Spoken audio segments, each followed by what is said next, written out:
National Guard troops to Portland, Oregon. Oregon is fighting to keep federalized forces from being sent to address protests outside of an ICE facility. France's new Prime Minister Sébastien Lecornu has resigned less than 24 hours after naming his government, and after less than a month in office, French President Emmanuel Macron's opponents immediately tried to capitalize on the resignation, with a far-right national rally calling on him to either call for new snap elections or resign. AP correspondent Charles de Ledesma reports Israeli and Hamas officials are meeting in an Egyptian resort today for indirect negotiations on a U.S. peace plan for Gaza. Explosions and clouds of smoke were seen across the Gaza Strip on Monday as Israel continues to pound the embattled enclave. The talks in Sharm el-Sheikh will focus on the first stage of a ceasefire, including the partial withdrawal of Israeli forces as well as the release of hostages held by the militants in Gaza in exchange for Palestinian prisoners held in Israeli detention, according to a statement from Hamas.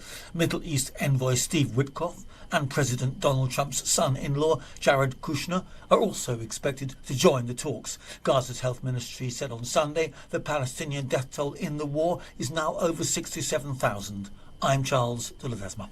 A snowstorm trapped hundreds of hikers on Mount Everest during China's national holiday. Chinese state media reported late Sunday that about 350 hikers had reached a meeting point, while helpers are in contact with another 200. There's been no immediate update on rescue efforts today. This is AP News.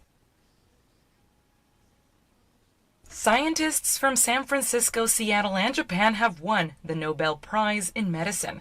Here's Thomas Perriman, Secretary General of the Nobel Committee. The Nobel Assembly at Karolinska Institutet has today decided to award the 2025 Nobel Prize in Physiology or Medicine jointly to Mary Branco, Fred Ramsdell, and Shimon Sakaguchi. The scientists are recognized for their work involving the immune system. And tonight we'll get a chance to see the first supermoon of the year. No special equipment is needed, but Derek Pitts, chief astronomer at the Franklin Institute, tells us what key factor will break it or make it. Everyone will be able to experience this supermoon event, as long as the sky is clear. A supermoon happens when a full moon is closer to Earth in its orbit, making it look slightly larger and brighter. I'm Marcela Sanchez. This is 820 AM, WCPT Willow Springs, and streaming worldwide at WCPT820.com. We are Chicago's progressive talk, where facts matter. Now, your WCPT 820 weather update. Increasing clouds today with areas of showers and storms towards evening. We're at a high of 83. Tonight, areas of showers and storms, low near 60. On Tuesday, areas of showers and storms possible early on. Mainly cloudy, high of 66. Tuesday night, mainly clear, low near 50, high 64. Wednesday, sunny. More sunshine on Thursday and Friday, under some high pressure. We're at a high in the mid-60s. From the Weatherology Weather Center, I'm staff meteorologist Laura Lockwood. Right now, 70. Are you a parent of a 2 to 8-year-old? Listen closely for an exciting offer, then head to abcmouse.com/radio to learn more. By now, you've probably heard of ABC Mouse. ABC Mouse is like a little one-on-one teacher. It has helped her so much. We're offering a promo at abcmouse.com/radio to try it for free for a month, then $14.99 per month until canceled. Go to abcmouse.com/radio to see this offer. That's abcmouse.com/radio. Actual ABC Mouse users compensate for their testimonials, sponsored by Age of Learning. WCPT 820, Chicago's progressive talk, where facts matter. It's Chew's Views with Richard Chew. Filling in today for Richard Chew. Co-host of the Family Meeting, event planner, and champion for democracy, Michelle Peltier. Good morning, WCPT listeners. Wake up. Happy Monday, October, what is it, the 6th already?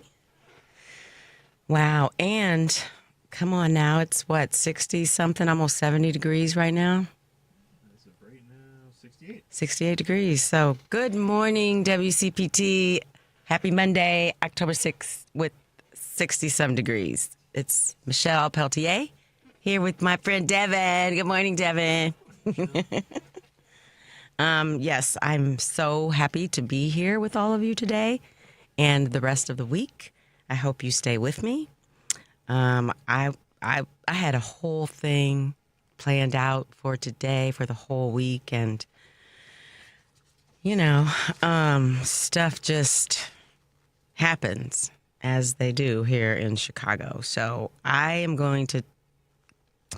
had a really interesting write-in today, Devin, and I was going to talk about that. And I'm still going to talk about it because it pertains to the clip that I'm going to ask you to play. And that's clip 4. Alarming scenes coming out of Chicago. There was this early morning raid of an apartment building earlier this week that involved around 300 federal agents, including those rappelling down from a Black Hawk helicopter. As the Chicago Sun-Times reports, quote, armed federal agents in military fatigues busted down their doors overnight, pulling men, women, and children from their apartments, some of them naked. Residents and witnesses said. Agents approached or entered nearly every apartment in this 5-story building, and U.S. citizens were among those detained for hours. Agents claimed the neighborhood was, quote, a location known to be frequented by Trinidad members and their associates. DHS, of course, gave no evidence to support that assertion, and authorities did not confirm that any of the people arrested were members of the Venezuelan gang. For so long, the American people have felt safe in their homes from these immigration raids or the Marines in L.A. or whatever. But this is coming to the front doorsteps of people in your community, in your city, who are American citizens, who no evidence has been shown that they are part of Trinidad or even any of the other folks that were in that building. Part of that, talk a little bit about what it is like for the people in that apartment building to feel so under siege. You are describing is something that we have been warning about for some time, that there are a number of people, including the President of the United States of America, that have decided to declare war on poor people and on working people across the country. And this raid that you are describing was on the south side of Chicago where black folks live, and it is evident that this is not about safety. It's not about deportation. This is about the President of the United States of America and his kind that are looking to stoke and foment chaos and fear within our streets of cities across America. But we're going to remain firm, and we're going to fight back against this tyranny. 773-763-9278. The lines are open. So Saturday, Devin, one of my good friends, she's a sister at this point. We've been friends for over 30 years now. She's in Kansas City, and she called me, and she says, so I just got back from vacation with her husband. We've been gone for 7 days. I intentionally did not look at the news, and I come home, and what's going on in Chicago? She says, are you okay? She says, you are a black, brown woman. Are they near you? Is ICE by you? I'm so worried about you, Michelle. So I say, you know what? We're all worried. Because this is absolutely bananas, right? I mean, it was bad enough. Well, I think it was last week, 2 weeks ago, when I was in a cab going to the family meeting radio show in our studio, which isn't this one, and we passed Wacker Boulevard, and ICE was 3 deep, about a block long, just walking on Wacker.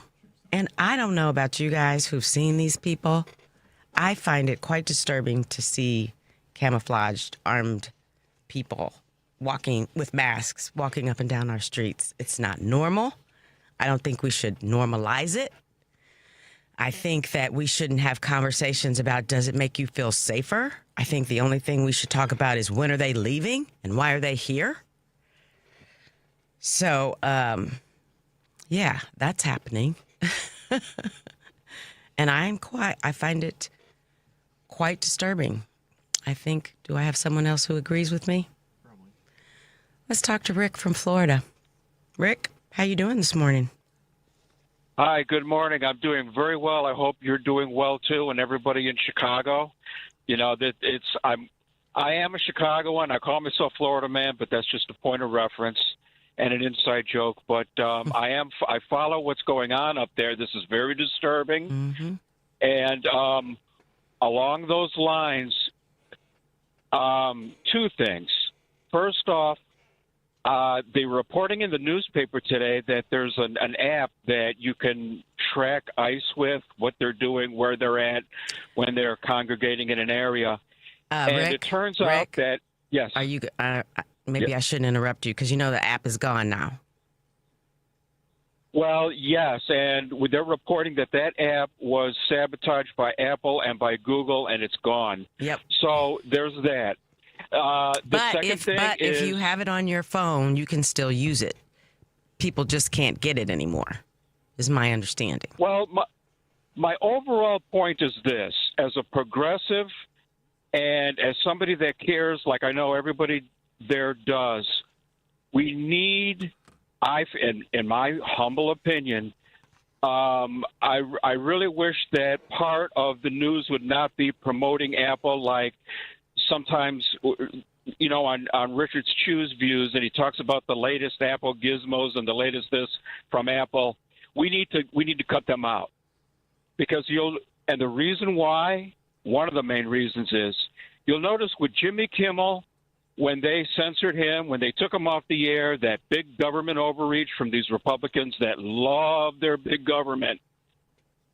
The only thing that is making them turn around and reassess what they're doing, unlike with torturing people, ICE, human rights abuses, the genocide in Gaza, the only thing that our government responds to is when we kick corporations in the butt by not buying their products. And I would encourage people, encourage Richard to stop talking about Apple products like they're the greatest thing. I have an Apple product, I admit that, and I was going to upgrade to get some equipment for my work. I'm not doing it anymore. Yeah. I'll suffer with the stuff that I have now. Well, Rick, we call that fiscal violence, and we know in our current day and time, in this moment, that it's worked. It's worked, of course, with Jimmy Kimmel, but it's worked with Target.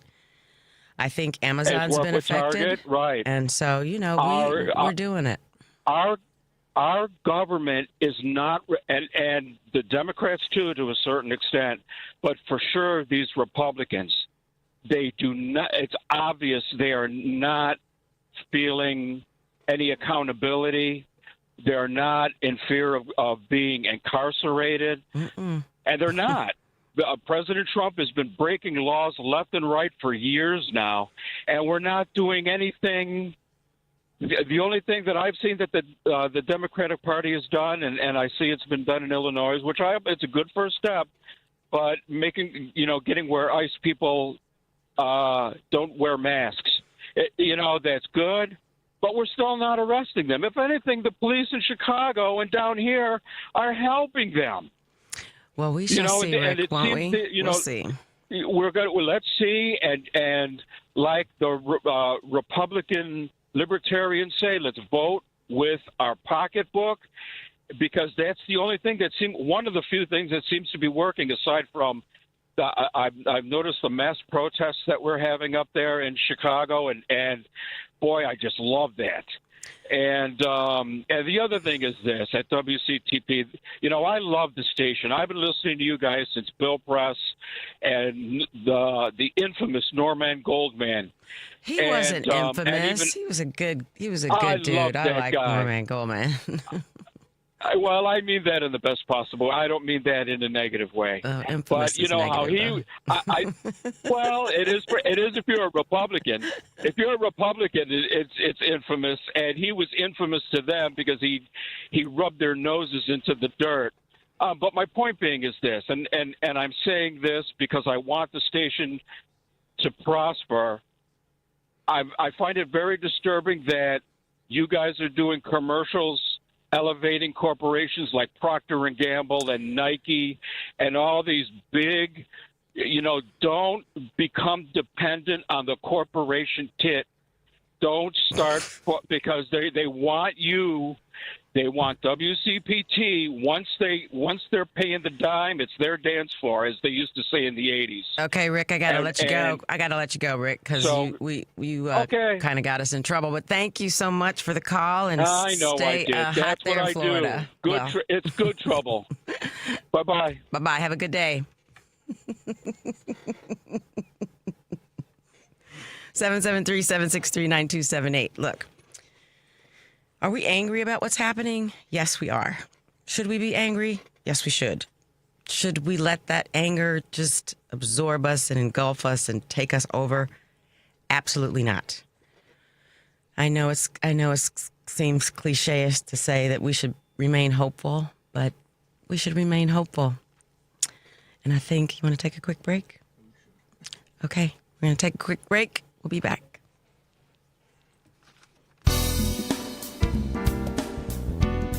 Are you a parent of a 2 to 8-year-old? Listen closely for an exciting offer, then head to abcmouse.com/radio to learn more. By now, you've probably heard of ABC Mouse. ABC Mouse is like a little one-on-one teacher. It has helped her so much. We're offering a promo at abcmouse.com/radio to try it for free for a month, then $14.99 per month until canceled. Go to abcmouse.com/radio to see this offer. That's abcmouse.com/radio. Actual ABC Mouse users compensated for their testimonials, sponsored by Age of Learning. WCPT replay. Former Illinois Congressman Joe Walsh is here. Have you had any conversations with Republicans currently in Congress? Because what I found during Trump's first term is that I would talk to Republicans and they would toe the party line publicly. And then once the cameras were off and once the mics were shut off, it would be like, oh, my God, I can't believe this guy. This is horrible. This is awful. It's still the same, Joan, but the scarier aspect is, whereas 7 years ago when I publicly came out against Trump, every one of my former Republican colleagues privately said, Joe, I agree with you, but I can't say that. But the number of true believing Trumpers now in the House and the Senate has really increased, and America needs to know that. Keep listening to WCPT 820 because facts matter.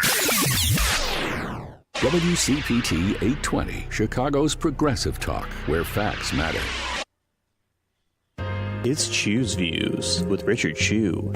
Filling in for Richard Chew, it's none other than the one and only Michelle Peltier. And we're back. Our Credo Mobile text lines are open at 773-763-9278. Credo Mobile is a progressive and philanthropic company whose mission is to empower climate justice, economic justice, and civil rights by connecting its members to great mobile service to make this world a better place. Visit credomobile.com for more information. Listen, we're our second hour. We have some exciting guests joining us today. I'm going to tell you who they are. I want to get their names correct. We have Matt Ruff, an author who wrote Lovecraft Country, which was adopted into an HBO series. He's joining us at 7. And then after that, we will have our regular Mike Ellis joining us at 7:30. So that's exciting. In the theme of this ice craziness and Chicago, I'm going to tell you about my cab ride this morning. So, 4:45, because you know I'm that girl. And my cab driver, he's an older gentleman. Nice guy, right? He asks me, though, which way I want to go. I say, anyway, but the highway, because I'm never sure, right? So he goes on the highway. And he's driving, he accelerates and then takes his foot off the gas. Accelerates, and he's doing this on the highway. So I'm trying to get my head together to be here today, right? And so I'm half paying attention because I'm so busy jerking back and forth because and he goes off He gets off on, I think it was Foster. And then there's a mall over there. Do you know what I'm talking about? It has a, like a Target over there and some other stores. Yeah, anyway, so he's in the parking lot, right? He drives in the parking lot. I said, what? And I look up and I say, what are you doing? Why are we in this parking lot? And he says, well, this is where the GPS is telling you. I said, no, it's not. GPS is not telling you to go in this parking lot. Now, I'm looking around this empty parking lot, and it's suddenly not empty anymore. There are cars coming in there with security. There were 2 cars that had said security, and then 2 cars that had nothing, but there were people in them, and they were looking at us. And I said to him, I said, do you know what's going on in Chicago right now? I said, there are 2 people of color in this vehicle right now. Do you see all these guys around here just looking at this cab? And he's like, I don't know what you mean. I said, we need to get out of the parking lot right now. So that's what this kind of stuff does to people, right? And then I'm sitting in a cab with a man who has no idea what's going on in the world.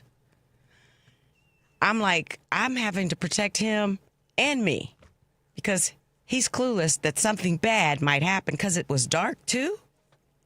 Come on now. And now I just don't want to be living in a state of fear, right?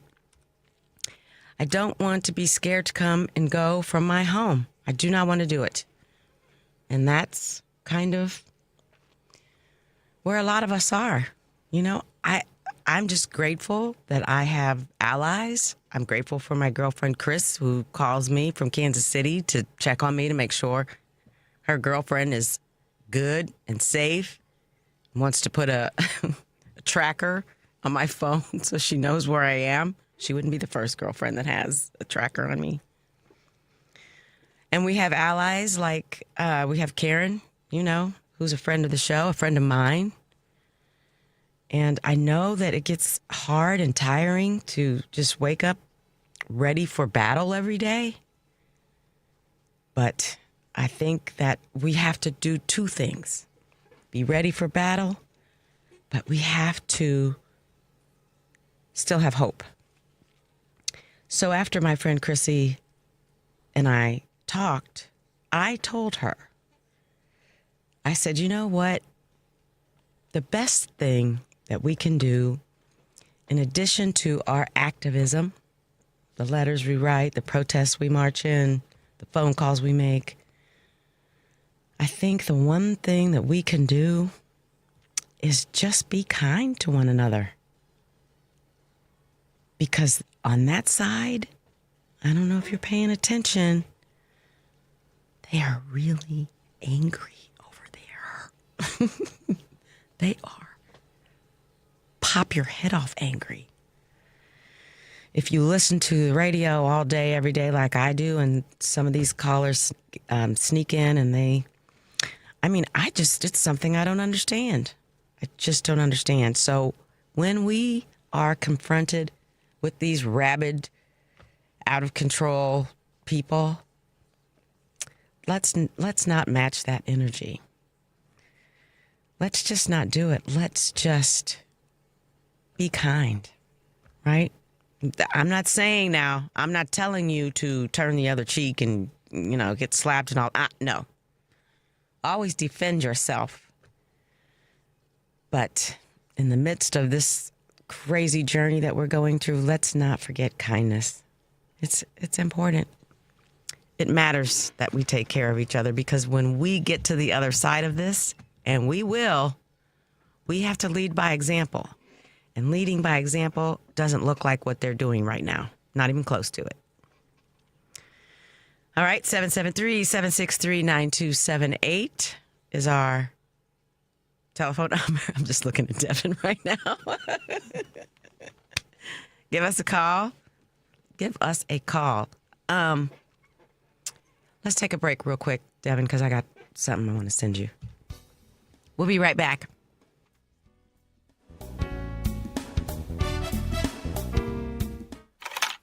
Constipation with belly pain that keeps coming back and back and back. If your symptoms keep coming back, talk to your doctor. It could be irritable bowel syndrome with constipation or IBS-C. Linzess could help you get ahead of it.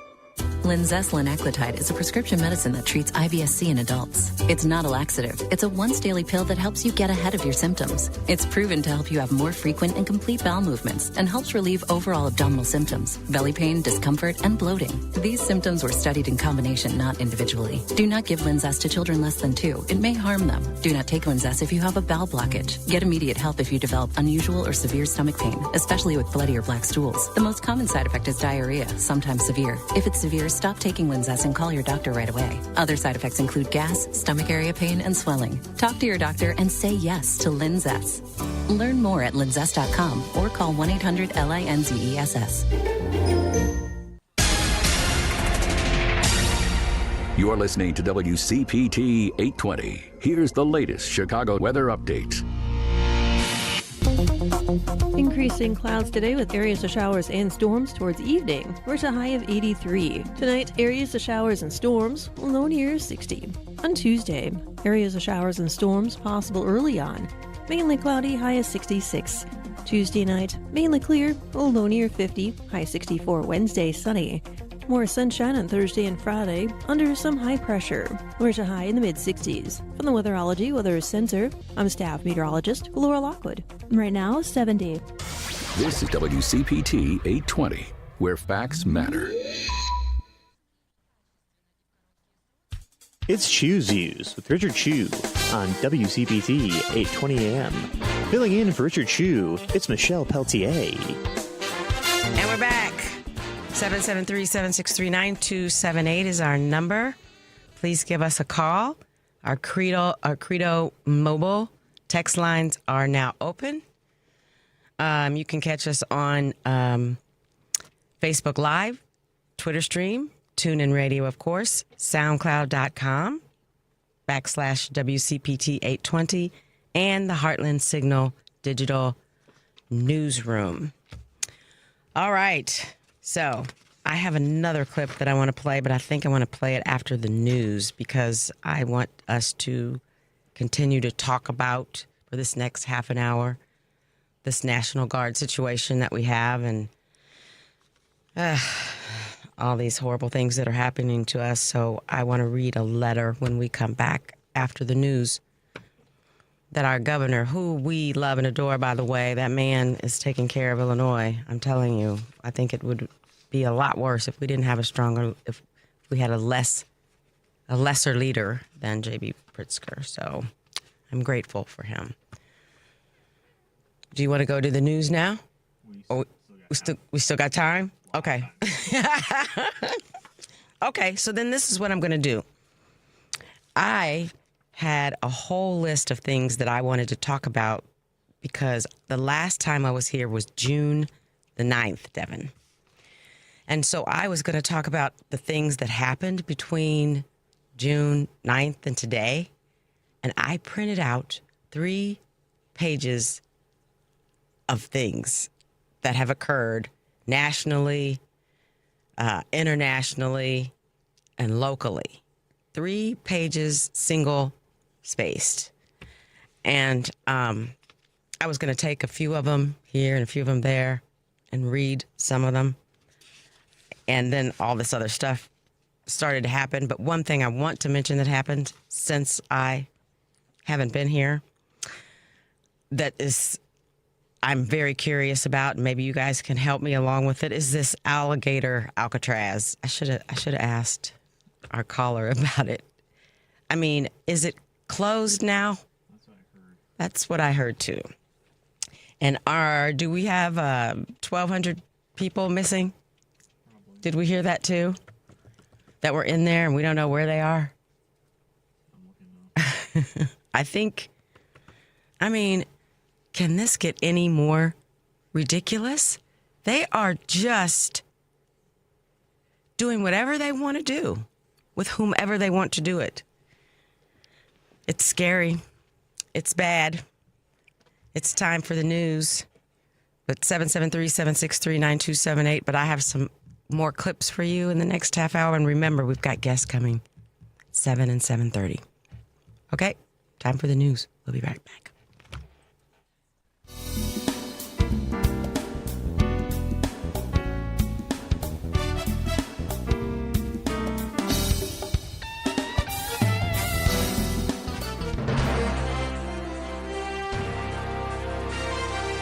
AP News, I'm Marcela Sanchez. A federal judge has temporarily blocked the Trump administration from deploying National Guard troops to Portland, Oregon. Oregon is fighting to keep federalized forces from being sent to address protests outside of an ICE facility. France's new Prime Minister Sébastien Lecornu has resigned less than 24 hours after naming his government, and after less than a month in office, French President Emmanuel Macron's opponents immediately tried to capitalize on the resignation, with the far-right national rally calling on him to either call for new snap elections or resign. AP correspondent Charles de Ledesma reports Israeli and Hamas officials are meeting in an Egyptian resort today for indirect negotiations on a U.S. peace plan for Gaza. Explosions and clouds of smoke were seen across the Gaza Strip on Monday as Israel continues to pound the embattled enclave. The talks in Sharm el-Sheikh will focus on the first stage of a ceasefire, including the partial withdrawal of Israeli forces as well as the release of hostages held by the militants in Gaza in exchange for Palestinian prisoners held in Israeli detention, according to a statement from Hamas. Middle East envoy Steve Witkoff and President Donald Trump's son-in-law Jared Kushner are also expected to join the talks. Gaza's health ministry said on Sunday the Palestinian death toll in the war is now over 67,000. I'm Charles de Ledesma. A snowstorm trapped hundreds of hikers on Mount Everest during China's national holiday. Chinese state media reported late Sunday that about 350 hikers had reached a meeting point, while helpers are in contact with another 200. There's been no immediate update on rescue efforts today. This is AP News. Scientists from San Francisco, Seattle, and Japan have won the Nobel Prize in Medicine. Here's Thomas Perriman, Secretary General of the Nobel Committee. The Nobel Assembly at Karolinska Institutet has today decided to award the 2025 Nobel Prize in Physiology or Medicine jointly to Mary Branco, Fred Ramsdell, and Shimon Sakaguchi. The scientists are recognized for their work involving the immune system. And tonight we'll get a chance to see the first supermoon of the year. No special equipment is needed, but Derek Pitts, chief astronomer at the Franklin Institute, tells us what key factor will break it or make it. Everyone will be able to experience this supermoon event, as long as the sky is clear. A supermoon happens when a full moon is closer to Earth in its orbit, making it look slightly larger and brighter. I'm Marcela Sanchez, AP News. The Hal Sparks radio program. Practice those points that you care about. If you care about Medicare for all, or you believe in a public option system instead, or a pathway to universal care through a public option, those kind of things, there are multiple strategies on how to get there. Educate yourself on those. Hal Sparks, Saturdays from 11 to 1 on WCPT 820, Chicago's Progressive Talk. You're listening to WCPT 820, because facts matter. It's Chew's Views. Filling in for Richard Chew, it's Michelle Peltier. Welcome back. 773-763-9278 is our Credo mobile text line. Learn more about the great work that they do and the causes they support, which are causes we all support, by visiting credomobile.com. You can also catch us on Facebook Live, Twitter, TuneIn Radio, SoundCloud, Heartland Signal Digital Newsroom. All right.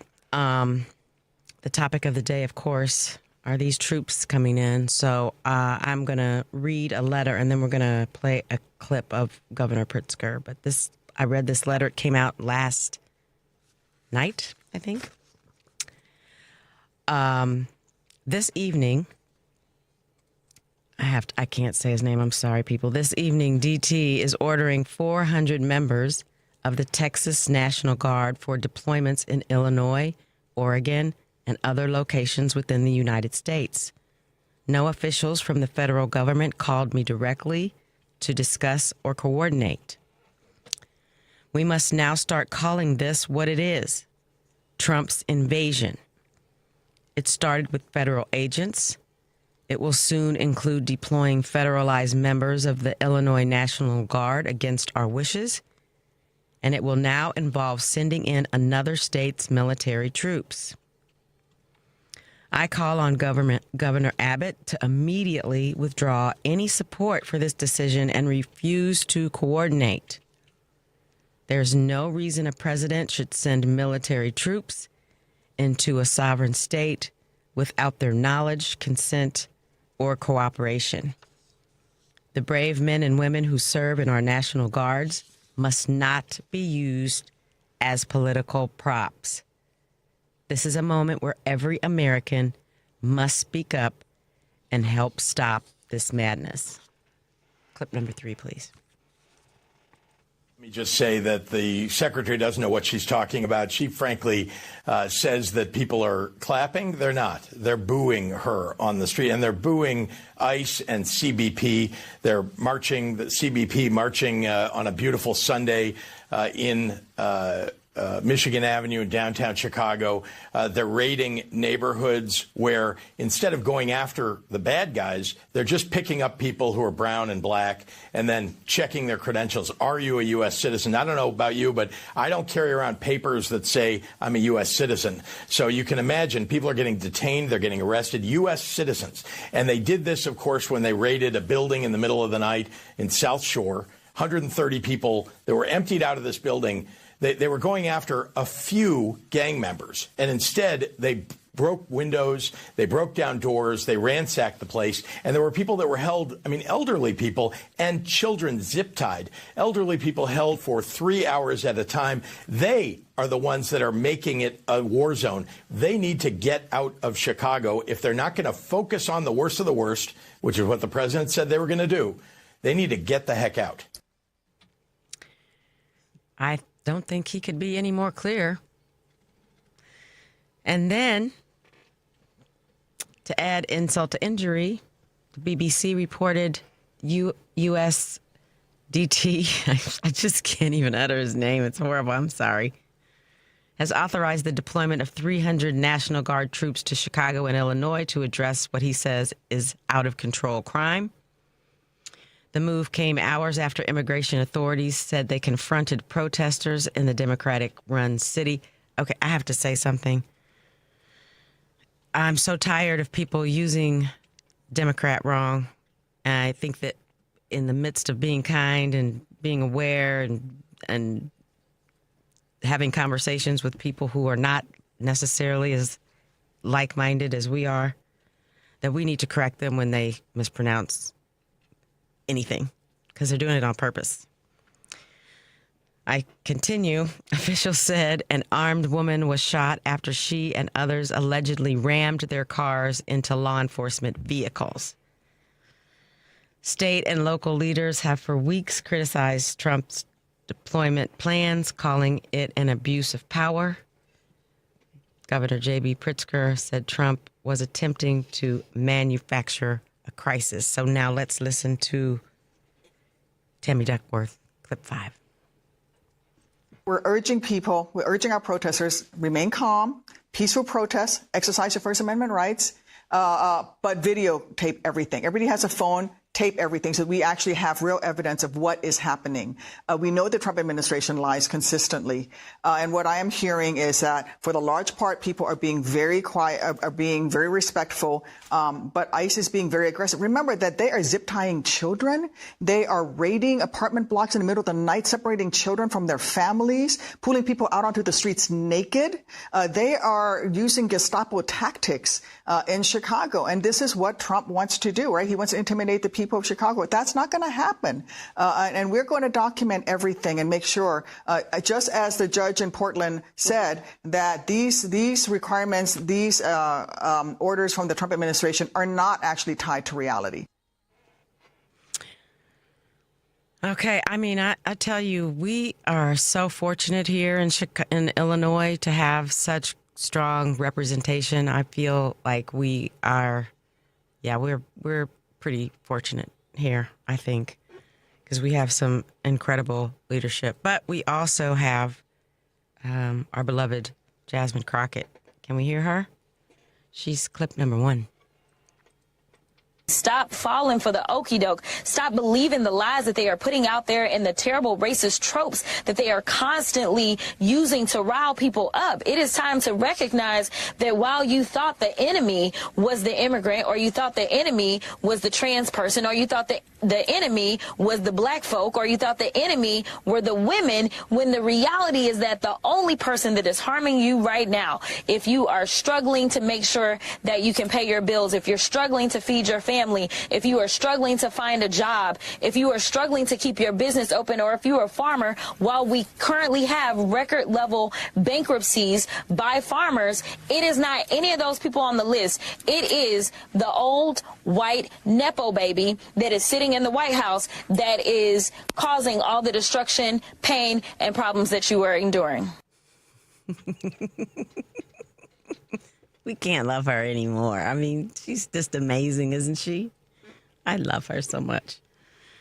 All right, so we have assignments, right? We have things that we need to do. Keep our phones on us and ready to film at all times. I do think that our phones are the great equalizer. I mean, it's a double-edged sword, of course, but at least we have something to show proof for, this crazy stuff that's happening. Now, I am one of those people, though, that thinks, Devin, that yes, we should use our phone, but we should kind of probably help first.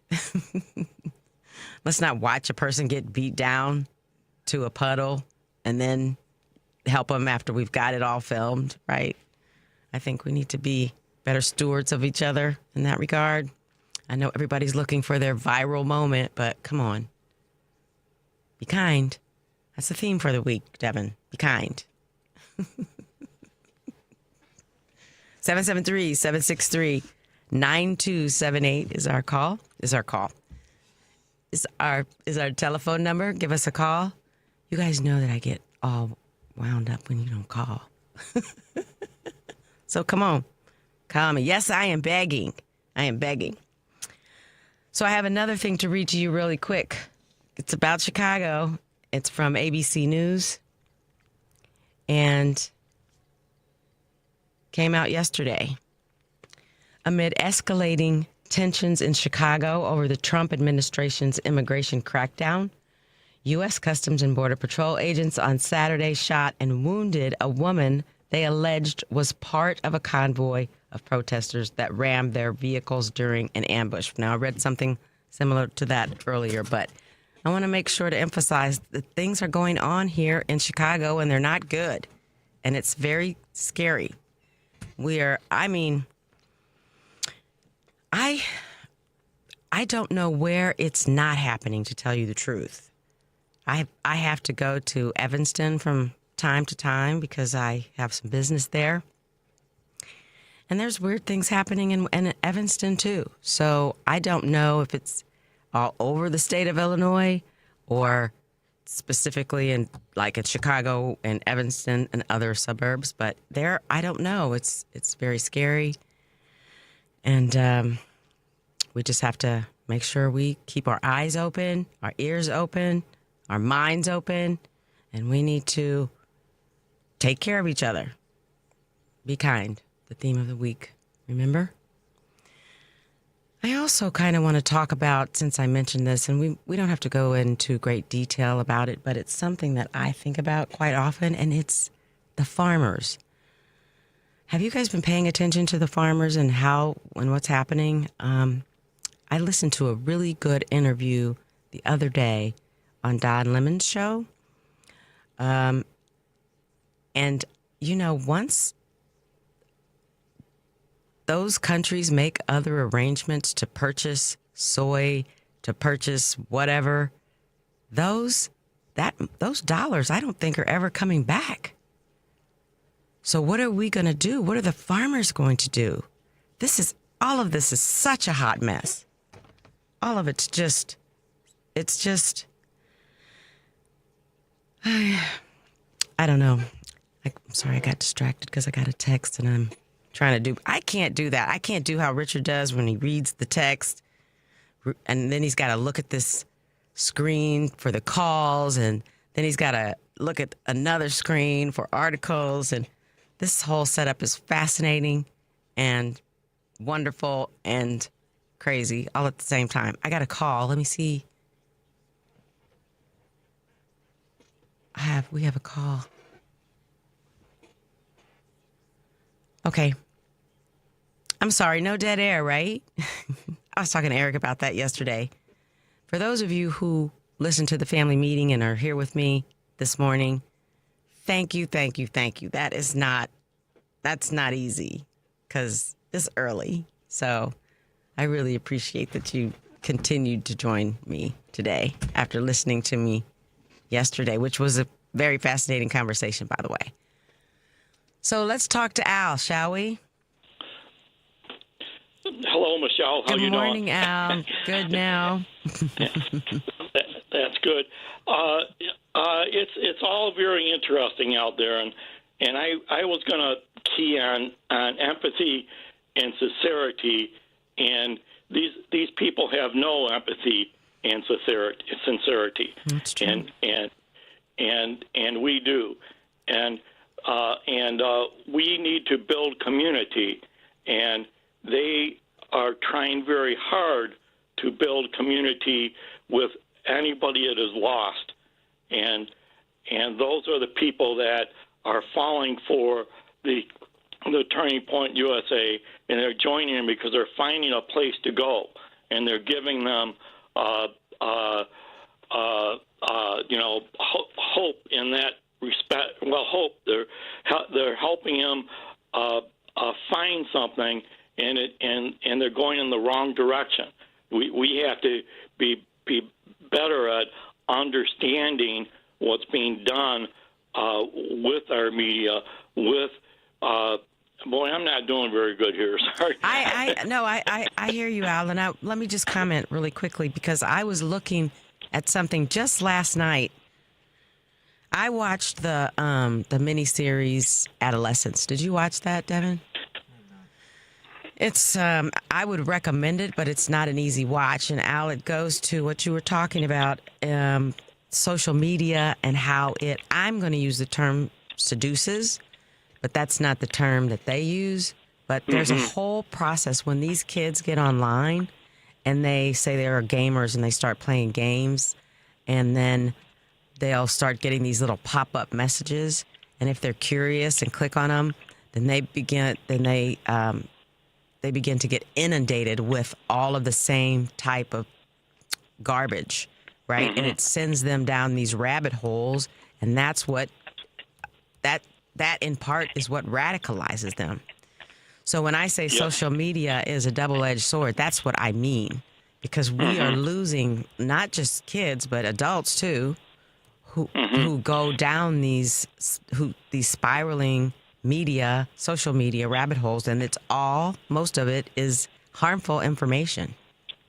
Yeah, that's correct. And we have to understand it and understand how they are using social media, because that's how we're going to be able to win against them.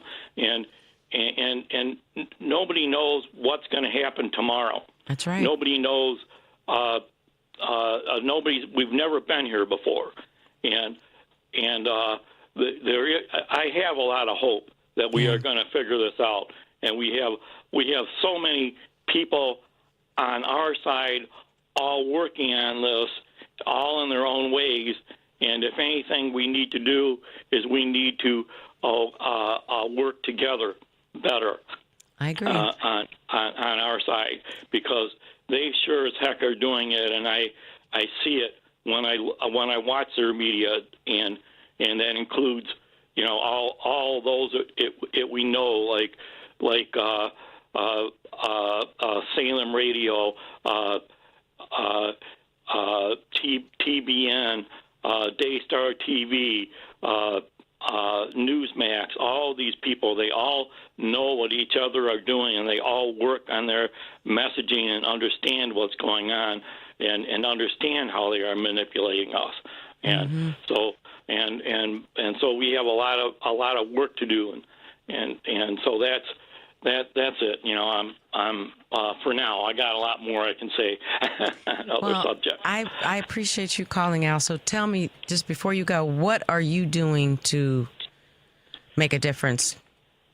Well, I am trying to pay attention to what is happening in the media and coming up with ideas of what we can change. And I'm trying to write some things up on that and talk to people. I'm full of ideas that I'm paying attention. Like I listened through Networks Nation. I listened to a seminar on Friday where they were talking about how these rumors start at one site and how they can watch them propagate around the internet from site to site.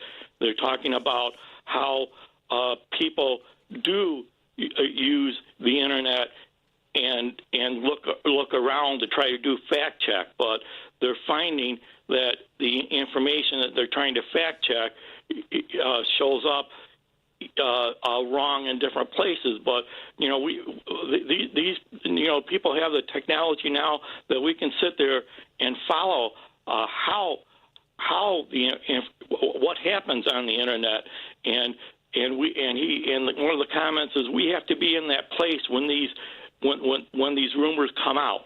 So I'm looking at all that and thinking about it and trying to learn more about it, and it includes AI and all that fun stuff too, and then you know we talk about us and them, and that's a really hard statement here because I consider them to be those people at the top, like Vladimir Putin and Elon Musk and you could name it. You can name so many people and right now, and it's all, you know, we've never been here before, and I have lots of hope that we can figure it out, and I'm trying to do my part, but it's all like writing emails and trying to learn what's happening myself. I know. I think that's so important. I mean, it's easy to kind of to put our head in the sand, right, Al, and just kind of hope that it just goes away. And when we pull our head back out, everything's over, and we've managed to get through it unscathed. But that's not the situation that we're in right now. It's not. We all have to be involved. We all have to pay attention because they're doing so many crazy, crooked, illegal things on a daily that if we don't pay attention, it's gonna get much worse. So I appreciate you, Al. Yeah, and the other thing I'm doing is there's a lot of great Zoom calls out there, like the Northwest Suburban Organizing for Action Indivisible group has morning meetings, and you know we have the Stephanie Miller group. It has a Zoom call every night, and many, you know, the Unity Temple has some good Zoom calls that or meditations that I'm on. So there's just so many things, and these don't stay on the Zoom calls. You start meeting these people and showing up at events they haven't. Yeah. So we're building community in that way, and even with you guys, showing up at your golf outing and so on, that was great as well. You know. So, it's just getting involved, and it's hard, but I'm trying to get better at talking to people and talking about this, and it's all so relevant. But I got lots of hope right now because, you know, we've never been here before, and then sometimes I keep thinking we had to get here, you know, to find out where everybody is. You know what? I think that's a very valid point. I think it's easier to navigate your way around the world if you know who you're dealing with, right? But let me just tell you, Al, you are doing it. You are doing it. I'm so proud of you and so excited that you're like, it sounds like you're stepping out of your comfort zone and doing some good stuff to help save this planet and make it a better place. So I appreciate you so much. Thank you for doing that. And thank you for calling us this morning. Sure. You might hear from me again. You never know. Please call. I'm here all week. Okay. All right. Well, thanks, Michelle. Good talking to you. Good talking to you too, Al. Have a good one. Yeah, bye-bye. Bye-bye. Should we? Or should we? Yeah. Because I got to get ready for our guests. So we'll be right back. 773-763-9278. Our Credo mobile number. Let's call.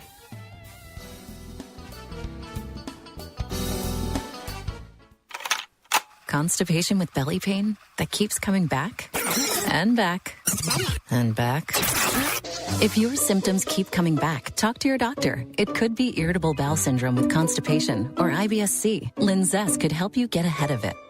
Linzess linaclotide is a prescription medicine that treats IBS-C in adults. It's not a laxative. It's a once-daily pill that helps you get ahead of your symptoms. It's proven to help you have more frequent and complete bowel movements and helps relieve overall abdominal symptoms, belly pain, discomfort, and bloating. These symptoms were studied in combination, not individually. Do not give Linzess to children less than 2. It may harm them. Do not take Linzess if you have a bowel blockage. Get immediate help if you develop unusual or severe stomach pain, especially with bloody or black stools. The most common side effect is diarrhea, sometimes severe. If it's severe, stop taking Linzess and call your doctor right away. Other side effects include gas, stomach area pain, and swelling. Talk to your doctor and say yes to Linzess. Learn more at linzess.com or call 1-800-LINZESS. Picture this. You're halfway through a DIY car fix and boom, you're missing a part. But it's okay because whatever it is, it's on eBay and it's guaranteed to fit every time. eBay. Things people love. AP News, I'm Marcela Sanchez. A federal judge has temporarily blocked the Trump administration from deploying National Guard troops to Portland, Oregon. Oregon is fighting to keep federalized forces from being sent to address protests outside of an ICE facility. France's new Prime Minister Sébastien Lecornu has resigned less than 24 hours after naming his government, and after less than a month in office, French President Emmanuel Macron's opponents immediately tried to capitalize on the resignation, with a far-right national rally calling on him to either call for new snap elections or resign. AP correspondent Charles de Ledesma reports Israeli and Hamas officials are meeting in an Egyptian resort today for indirect negotiations on a U.S. peace plan for Gaza. Explosions and clouds of smoke were seen across the Gaza Strip on Monday as Israel continues to pound the embattled enclave. The talks in Sharm el-Sheikh will focus on the first stage of a ceasefire, including the partial withdrawal of Israeli forces as well as the release of hostages held by the militants in Gaza in exchange for Palestinian prisoners held in Israeli detention, according to a statement from Hamas. Middle East envoy Steve Witkoff and President Donald Trump's son-in-law, Jared Kushner, are also expected to join the talks. Gaza's health ministry said on Sunday the Palestinian death toll in the war is now over 67,000. I'm Charles de Ledesma. A snowstorm trapped hundreds of hikers on Mount Everest during China's national holiday. Chinese state media reported late Sunday that about 350 hikers had reached a meeting point, while helpers are in contact with another 200. There's been no immediate update on rescue efforts today.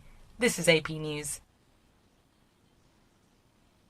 Scientists from San Francisco, Seattle, and Japan have won the Nobel Prize in Medicine. Here's Thomas Perriman, Secretary General of the Nobel Committee. The Nobel Assembly at Karolinska Institutet has today decided to award the 2025 Nobel Prize in Physiology or Medicine jointly to Mary Branco, Fred Ramsdell, and Shimon Sakaguchi. The scientists are recognized for their work involving the immune system. And tonight we'll get a chance to see the first supermoon of the year. No special equipment is needed, but Derek Pitts, chief astronomer at the Franklin Institute, tells us what key factor will break it or make it. Everyone will be able to experience this supermoon event, as long as the sky is clear. A supermoon happens when a full moon is closer to Earth in its orbit, making it look slightly larger and brighter. I'm Marcela Sanchez, AP News.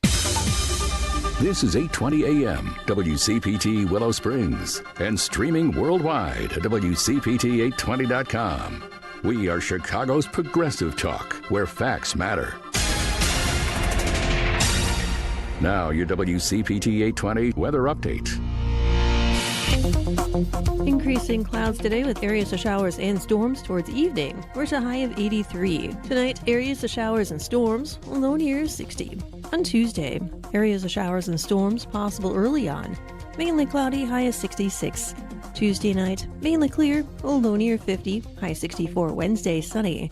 More sunshine on Thursday and Friday, under some high pressure. We're at a high in the mid-60s. From the Weatherology Weather Center, I'm staff meteorologist Laura Lockwood. Right now, 68.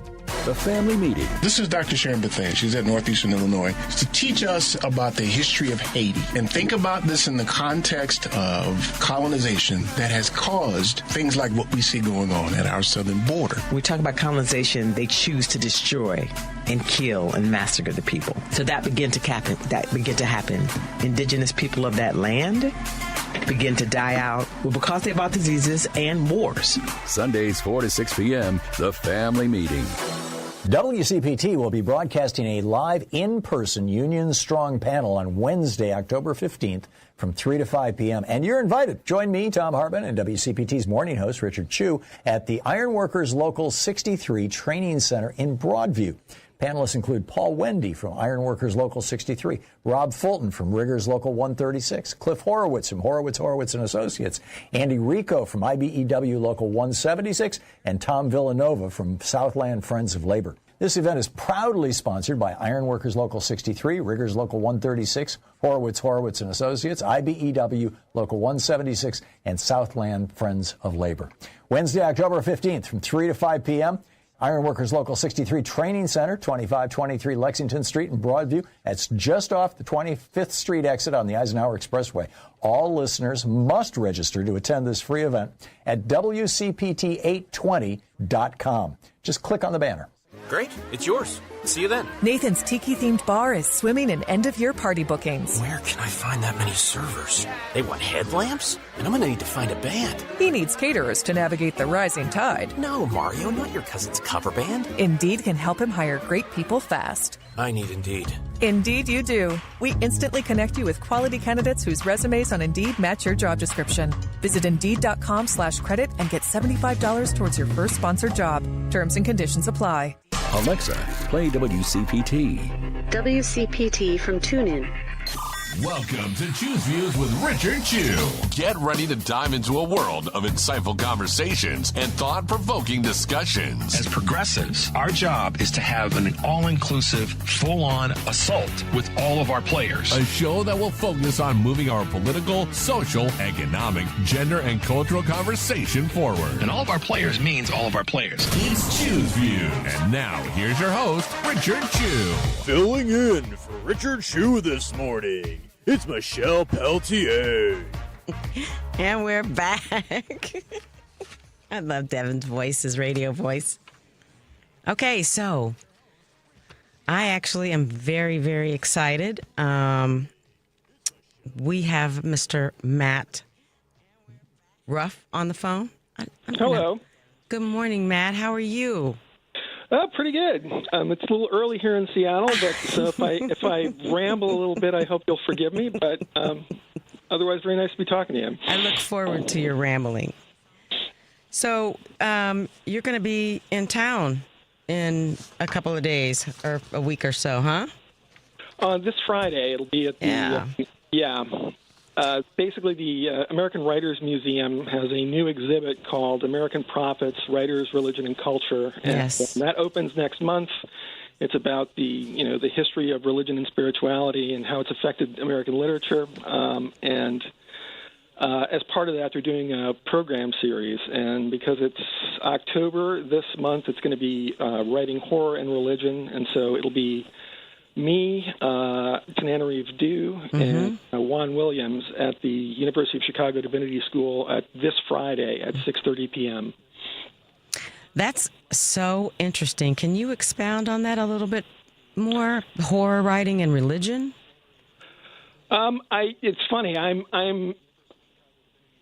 I'm probably the wrong person to expand on exactly what's going to happen because, I'm best known for I'm not just a horror writer. I've been fortunate in my career to sort of be able to go all over the map in terms of subject matter and genre, but I am best known for the novel Lovecraft Country, which was made into the HBO series of the same name. Yes, I didn't get a chance to say that, but yes, absolutely. Yeah, and some beautiful people, too. Oh, well, thank you. And so I think we're just going to be getting into, how, in my case, just how my religious background shaped my writing, my writing career, and how that affected, how it helped shape the writing of the book. Well, let's talk about that, Matt. Okay, so my dad was a Lutheran minister from the Midwest. My mother was a missionary's daughter who was born in Brazil, grew up in Argentina, and emigrated to the United States in her 20s. And they met and married in New York City. And the house in Queens where I grew up was basically Ellis Island for all of the South American relatives coming north. And if you know anything about missionary families, they tend to be composed of very opinionated people who like to argue about everything. So I grew up in this multicultural theological debate society and learned early on that I was going to be spending my time on this planet surrounded by people who didn't think the way I did, didn't see eye to eye with me, couldn't be magically converted to thinking the way I did, but that I nevertheless had to learn to understand and get along with. And this became a huge influence in my writing. As I say, my books are sort of all over the map in terms of what they're about, but what I like to do is I like to understand and write about characters who come from different backgrounds than my own. I think for me, because I know how I see the world, so I want to understand how other people see it, and my way of doing that is to tell stories from the point of view of people like that, and Lovecraft Country being a good example of that. I think a lot of people who've seen the show or who've read the novel are kind of surprised when they see my author photo sometimes because they're not expecting it to be an old white guy from Queens. I would say yes, that's true. But to me, that's just, that's part of what fiction is all about. Is I would be so bored if I just was writing, a fictional version of myself all the time. So, and for folks who don't know, Lovecraft Country, it's set in 1950s in Chicago. It's about a black family who own a travel agency and publish a fictional version of the Green Book called the Safe Negro Travel Guide and get caught up in a series of paranormal adventures. So my initial idea for it was it's the X-Files if Mulder and Scully were black travel writers from the 1950s, from the Jim Crow era. So you use the Green Book, which is a real thing, right? That's something that really happened.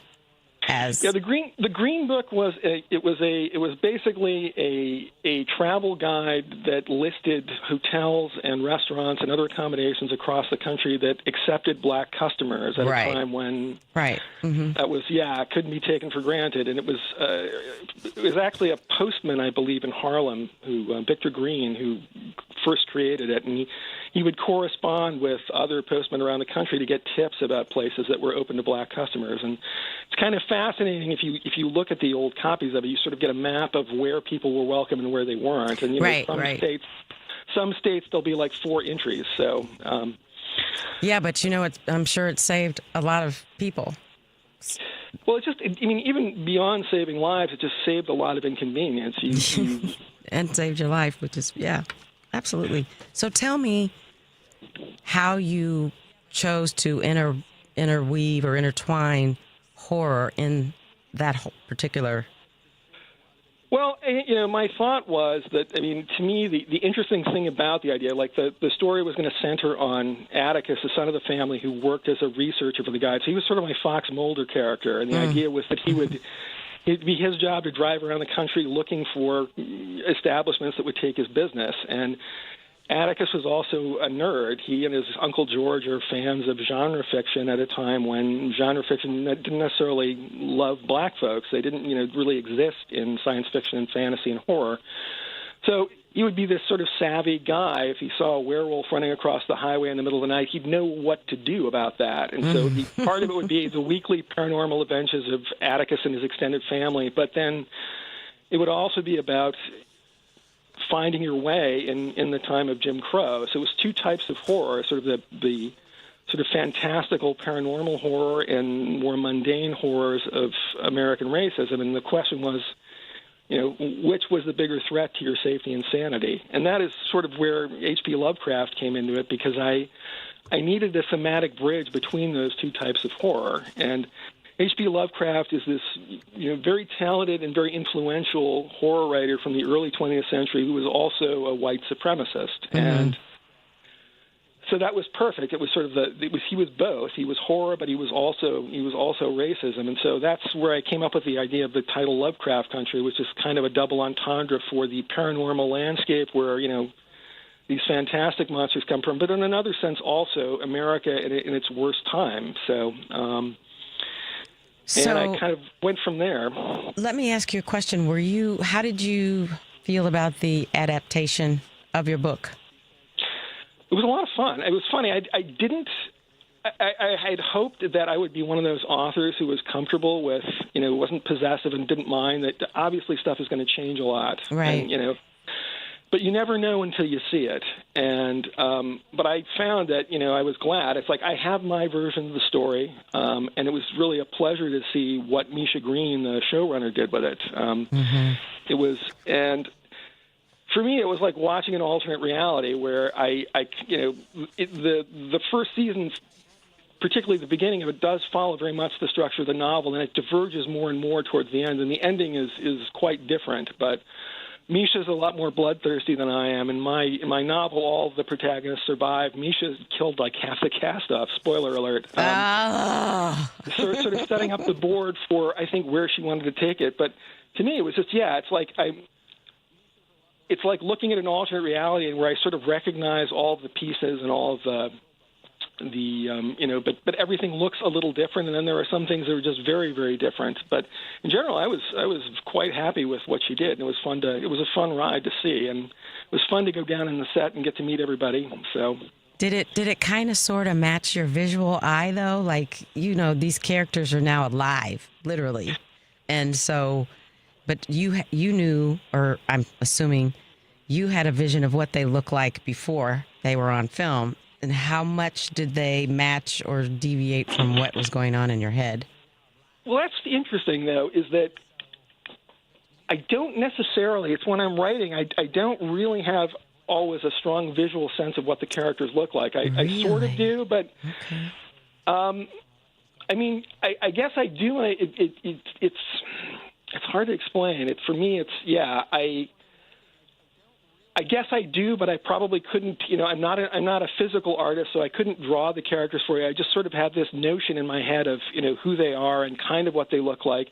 And it is interesting to have real people attached to those roles. But I've since written a sequel called The Destroyer of Worlds, and it was funny. I was wondering if that was going to influence me, like if I was going to see Jonathan Majors as Atticus and Michael K. Williams as Montrose And I have to say, I probably did occasionally see flashes of them when I was writing it, but then it just sort of went back into the space where, there are these sort of imaginary characters in my head who I kind of know what they look like, but it would be hard to exactly describe them to you. I guess if that makes sense. Yeah, it does. It does.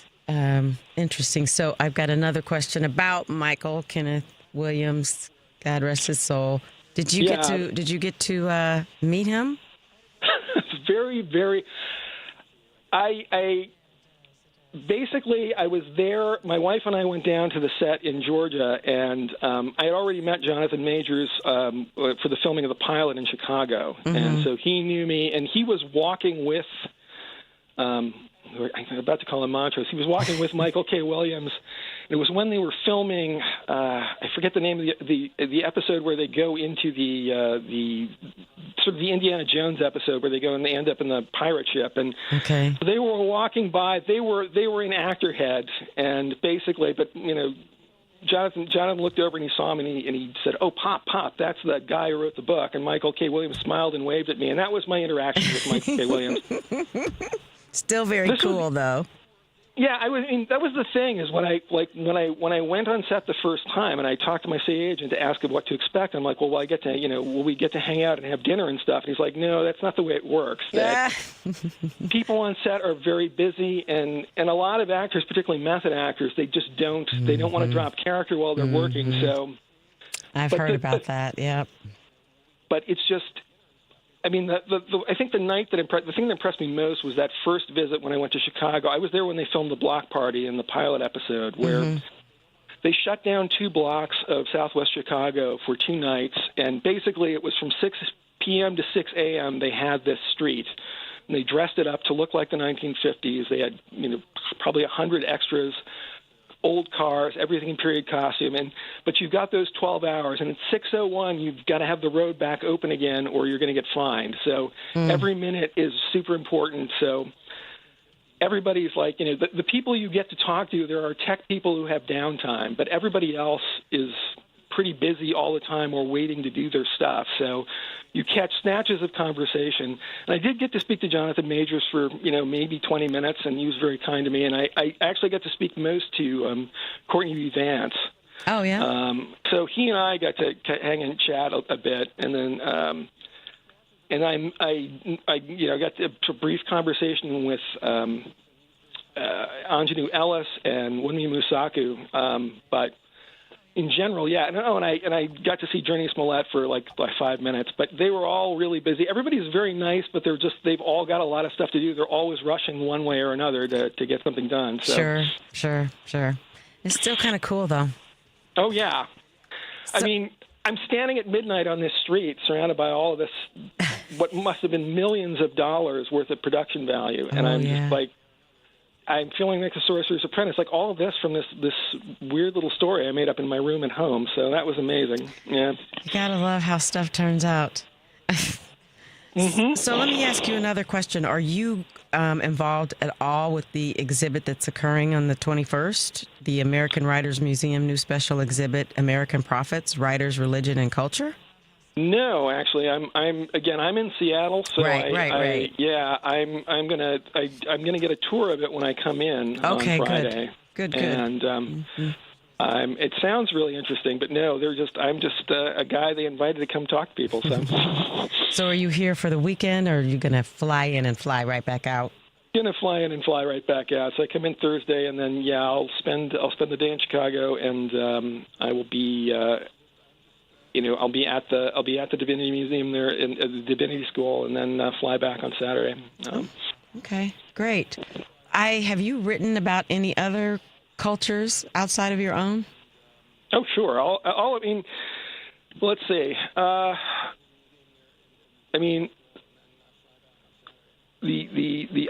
Probably the other big example would be The Mirage, which was the novel I wrote before Lovecraft Country, which is my 9/11 novel, and it's an alternate history set in a world where basically the United States and the Middle East have sort of swapped places. So 9/11 takes place on 11/9, and it is Christian fundamentalists from the Independent Republic of Texas flying planes into towers in downtown Baghdad. It's like basically all the Arab states are united into a big democracy called the United Arab States,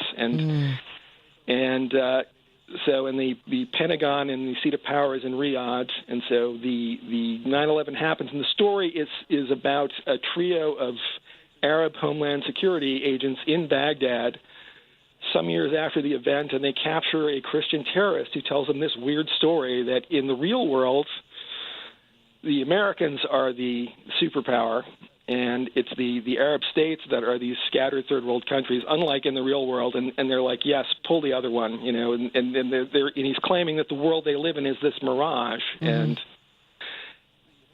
But then they search the guy's house and they find a copy of the New York Times, which appears to come from this other reality that this guy is talking about. And they find out that there have been other terrorists telling the same story and other artifacts from this alternate reality. And in this world, Osama bin Laden is not a terrorist. He is a war hero and a respected senator, but there are rumors that he's working, with this secret anti-terrorist group called Al-Qaeda that's maybe not so good. And Saddam Hussein, he isn't a dictator. He is a gangster. He runs basically the Baghdad mafia. And, Muammar Gaddafi is a corrupt state governor of Libya. So all the bad guys from our world are still bad guys there, and the story is about these ordinary Arabs trying to find themselves caught between Osama bin Laden and a bunch of really angry Americans who keep showing up and blowing things up. And that was sort of my way of. After 9/11, it seemed like everybody was writing one of two stories, where either you had the liberal story, which was about evil. Basically, I didn't want to write a story about. I wanted to write a story about just like the ordinary people who were not terrorists and who were just sort of stuck in the middle of this, and that was my approach to writing about the event. Everybody else seemed to want to talk about either, the evil terrorists or the corruption of American empire. I was more interested in the innocents who were caught in the middle of this.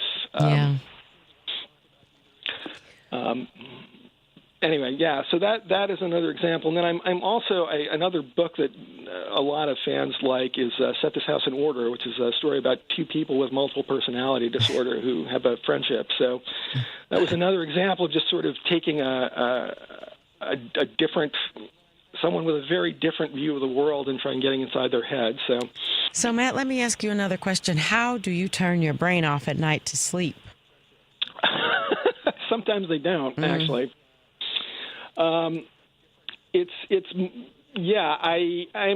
I've always been this way. If I'm alone in a room, or if I'm, even if I'm with other people and I haven't spoken to somebody in 5 minutes, I'll start doing this thing where I'm writing dialogue or thinking about story ideas, and it's a useful madness, I guess.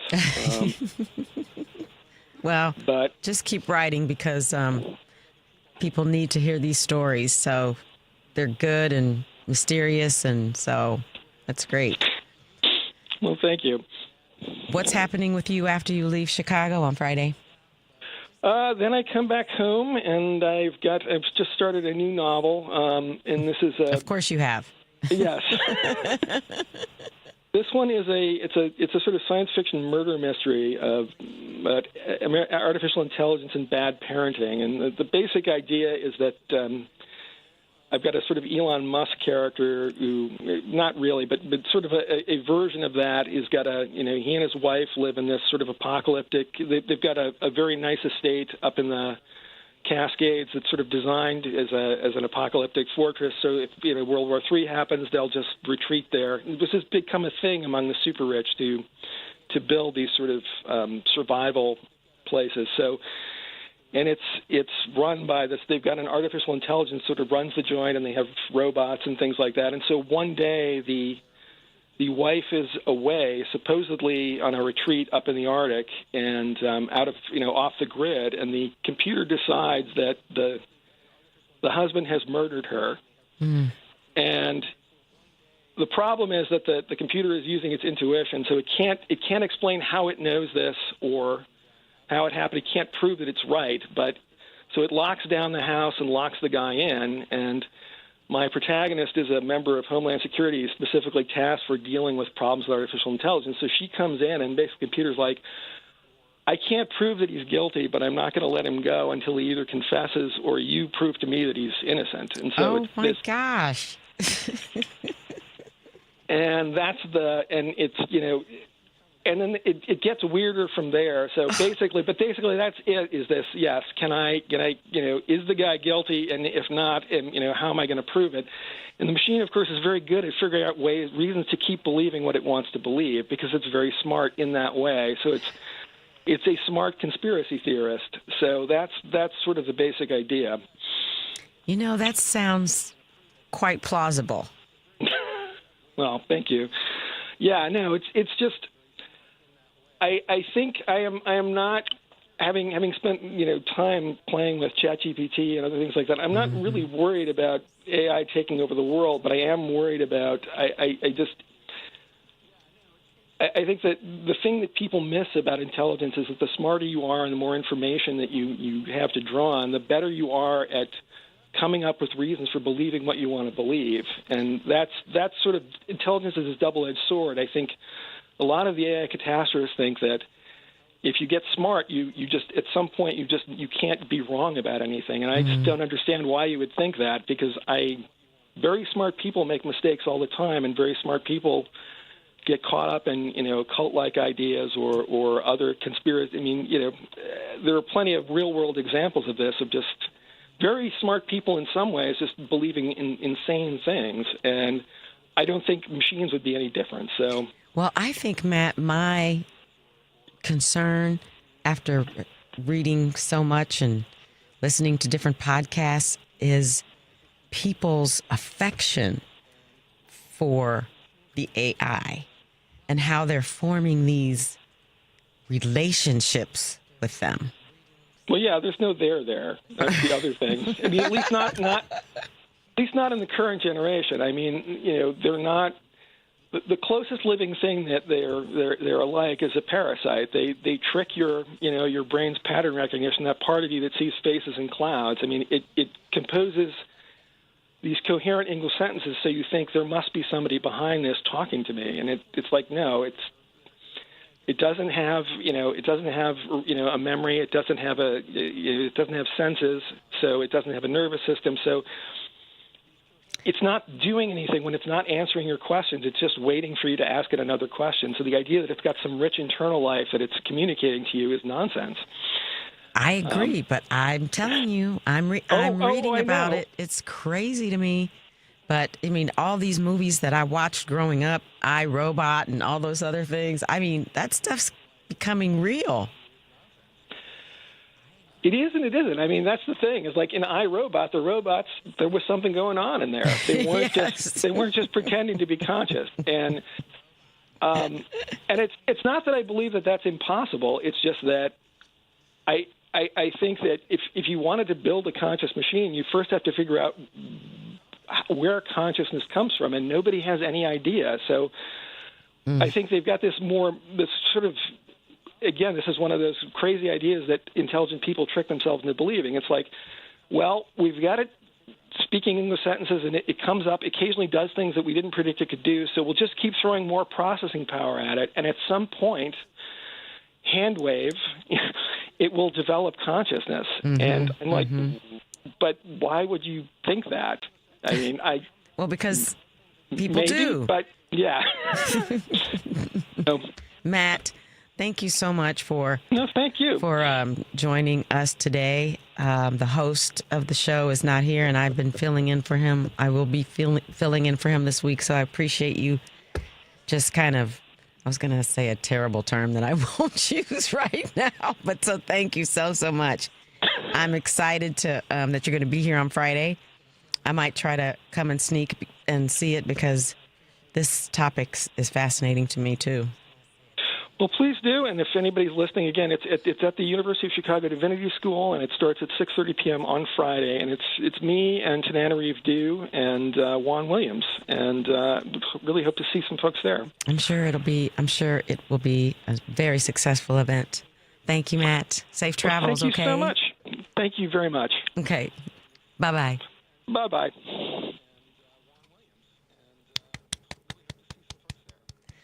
That's fascinating.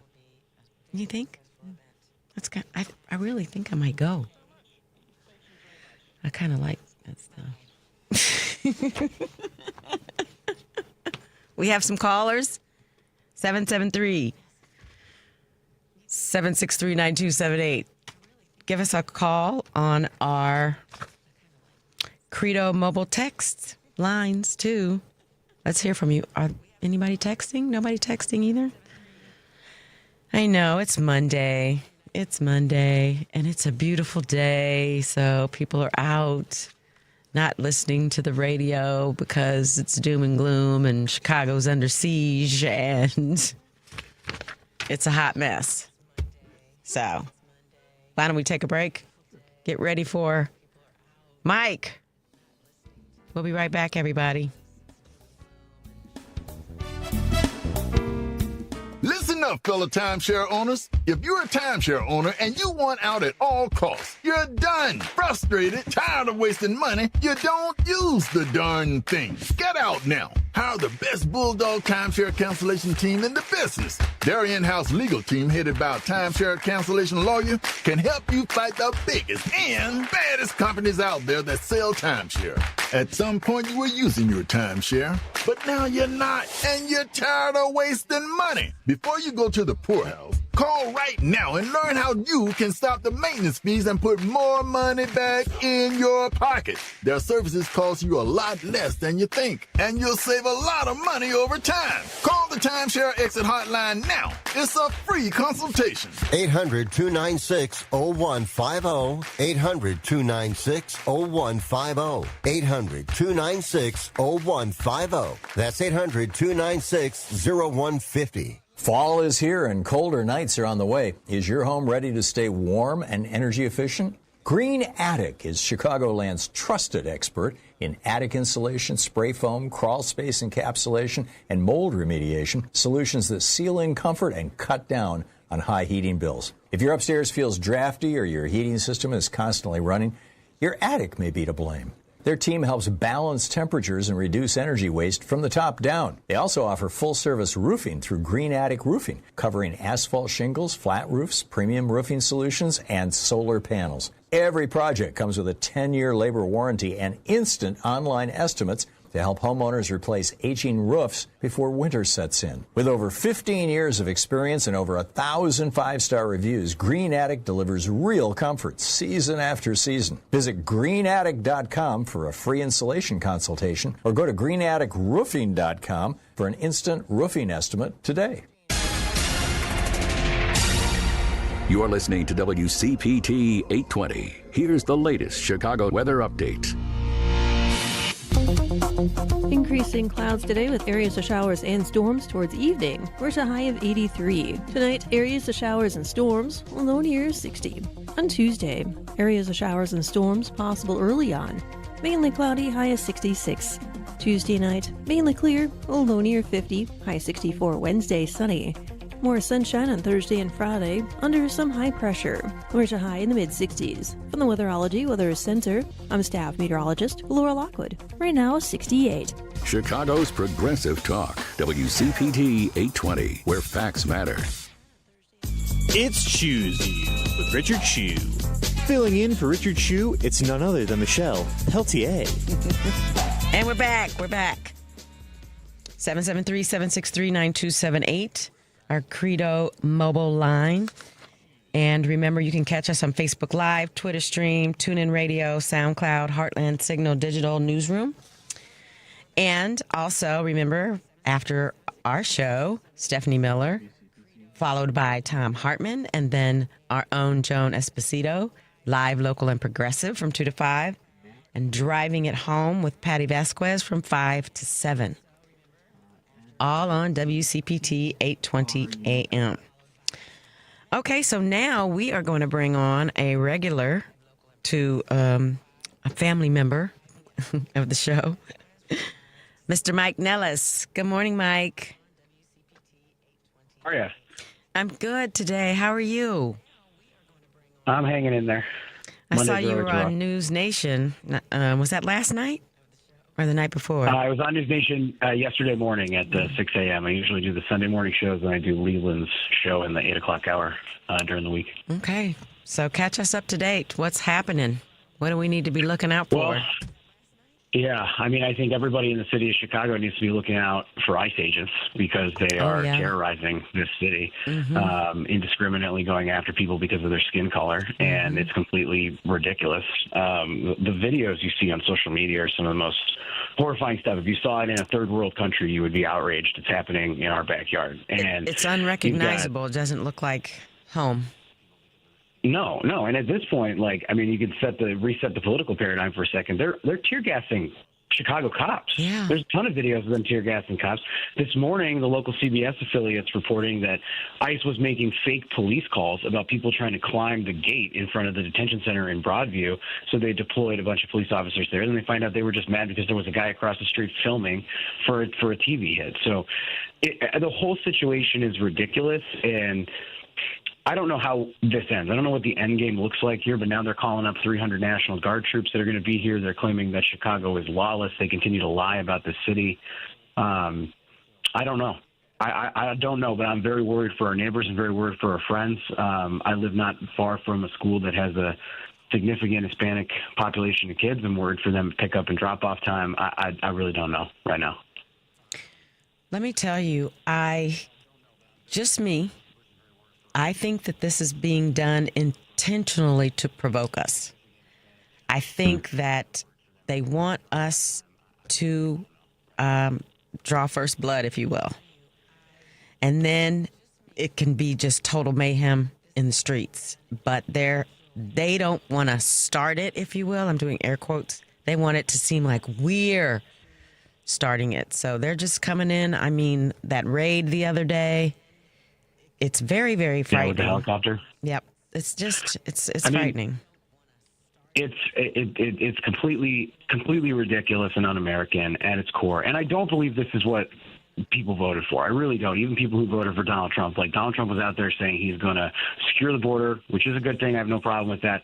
Remove people who are here illegally who are being violent. It's a good thing. I have no problem with that. This is far beyond the pale. They're raiding Home Depots. They're raiding, grabbing people off the streets, throwing them in unmarked cars. By the way, they're wearing masks and they don't have any identification on them. Mm-hmm. And so many of them are not qualified, trained law enforcement officers either, so the tactics that they're using is unacceptable. Like, this is not making anybody safe. It's just creating a very volatile situation on the ground.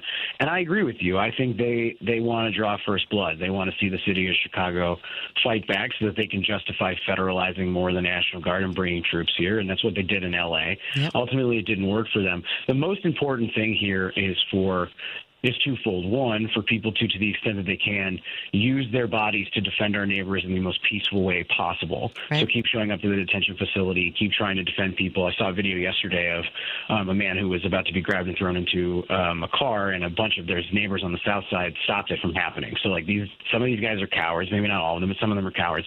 You can chase them off. You can be smart about how you protect people. That's number one. Number two is making sure that we're all speaking out and doing everything we can on social media. If we get, opportunities to go on TV and stuff like that, make sure that people know and see what's happening here, because if the American people accept the idea that Chicago or any place like Portland is lawless and requires the militarization of our cities, then Donald Trump is going to do that, and he's going to do everything he does it to a 10, right? He's going to play his hand there, and it's going to get really dangerous. So the more that they see polling numbers that shows the American people are not going to tolerate this, which is what I think they see even now, they're going to have a modicum of restraint relative to the situation we're in now. You know what? I just lost my thought. It was good. It was good too. Don't get old, Mike. Just don't let it happen. It's not as fun as it seems. I'm planning on living forever, Michelle.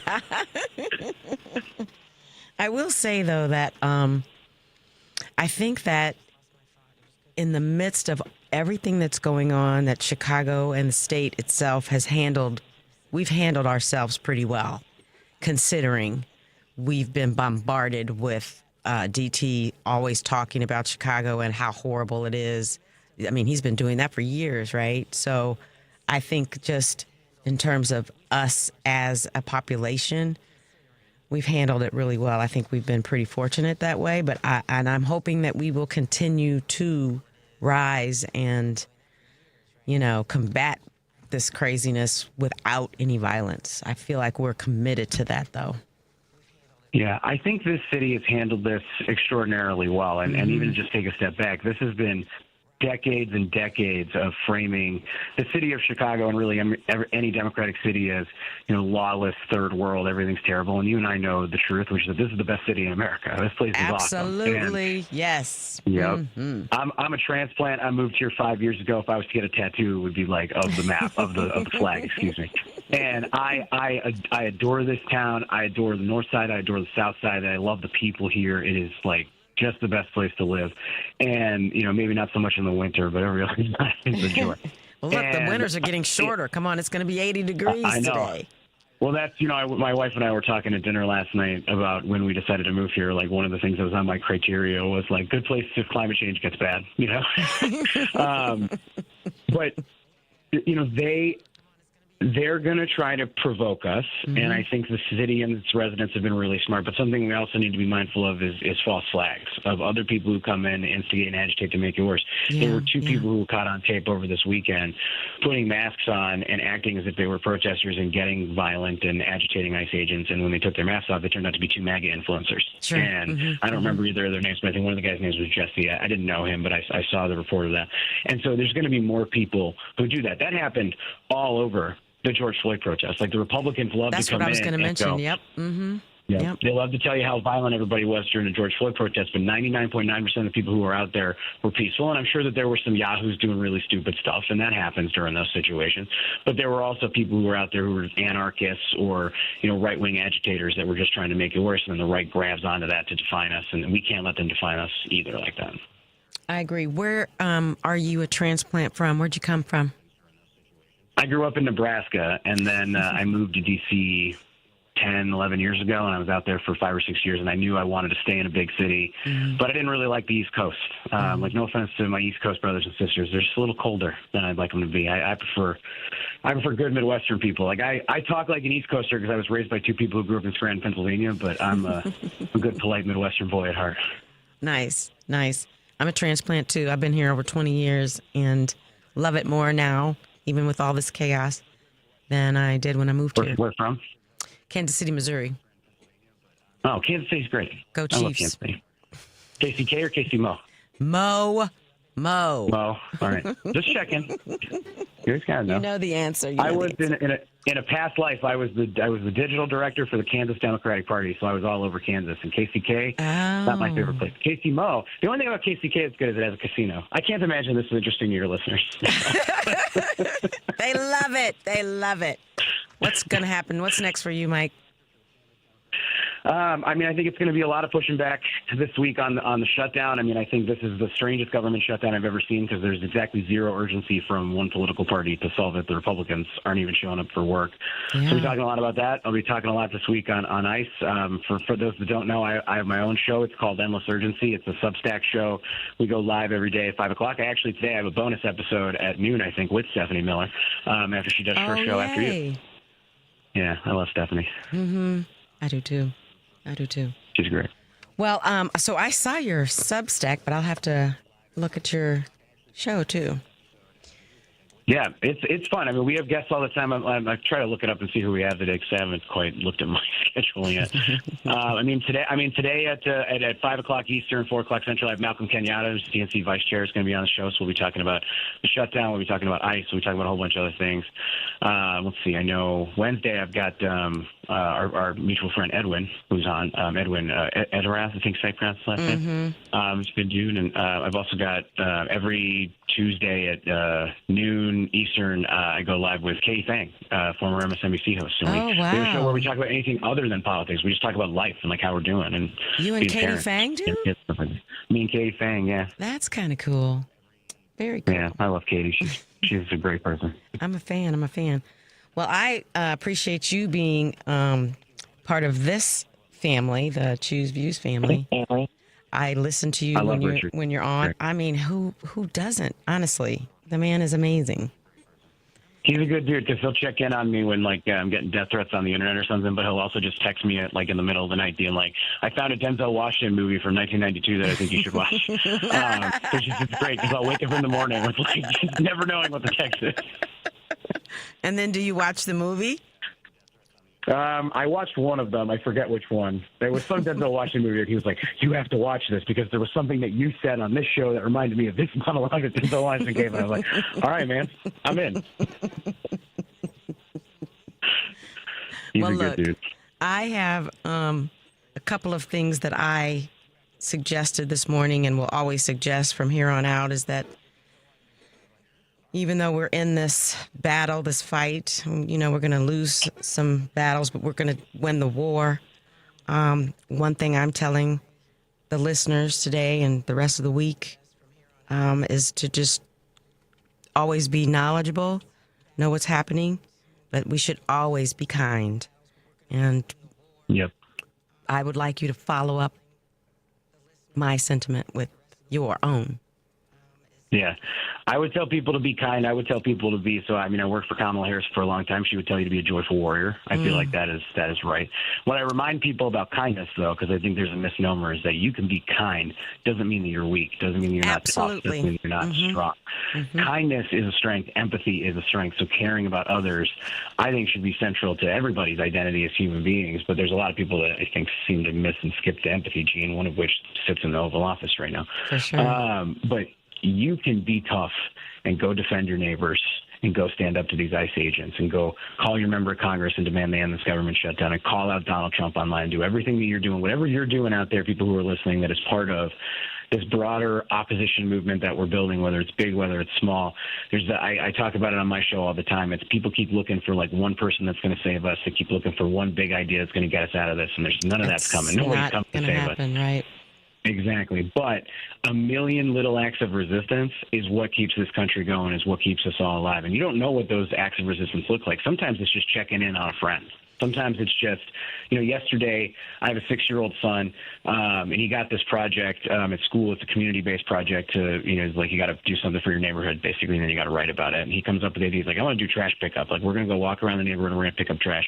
He's sending voice memos to all his friends that live within like couple blocks of him. He's using my phone for it and calling their parents and going, hey, can so-and-so join? So-and-so join. Yesterday morning, I had like 6 little kids on my street cleaning up all the street. And then Jason and I took them all out for bagels and coffee with the parents afterwards.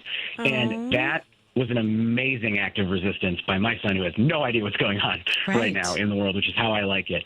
And I think that there are a million people who are doing stuff like that every single day, and that keeps me going. Little stuff like that keeps me going when I'm overwhelmed with, the stupidity of Washington and the cruelty of Washington. Yeah, that's what I was saying, that almost the exact same thing to a friend on Saturday. She writes letters and makes phone calls, and she's part of this little group of women who do that every week. And when she was talking to me, she was saying, it's not enough. I'm so worried. And I said, look, it all matters, right? Because it all adds up and it makes a difference. You may not see it. You may not feel it in the moment, but there's change happening and we all have to do our part. And that's another thing I think that we have to do, those of us who sit in seats like ours, is to continually let people know what they're doing is the right thing. It's a good thing. Yeah. It's enough. Whatever you can do is enough, right? Don't compare what you do to what somebody else does, because it's all relative, right?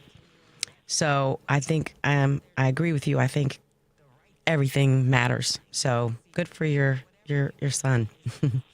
Thank you. And people have different skills and different, what do you want to call it? Like a energy levels or emotional draws, however you want to describe that. But like, do what you can. But remember, I just remind people of this all the time, because Donald Trump and this MAGA movement, and by the way, the MAGA movement is different than the totality of the Republican Party. The MAGA movement is different than the totality of the people who voted for Donald Trump, even though they align themselves with something that you and I don't agree with.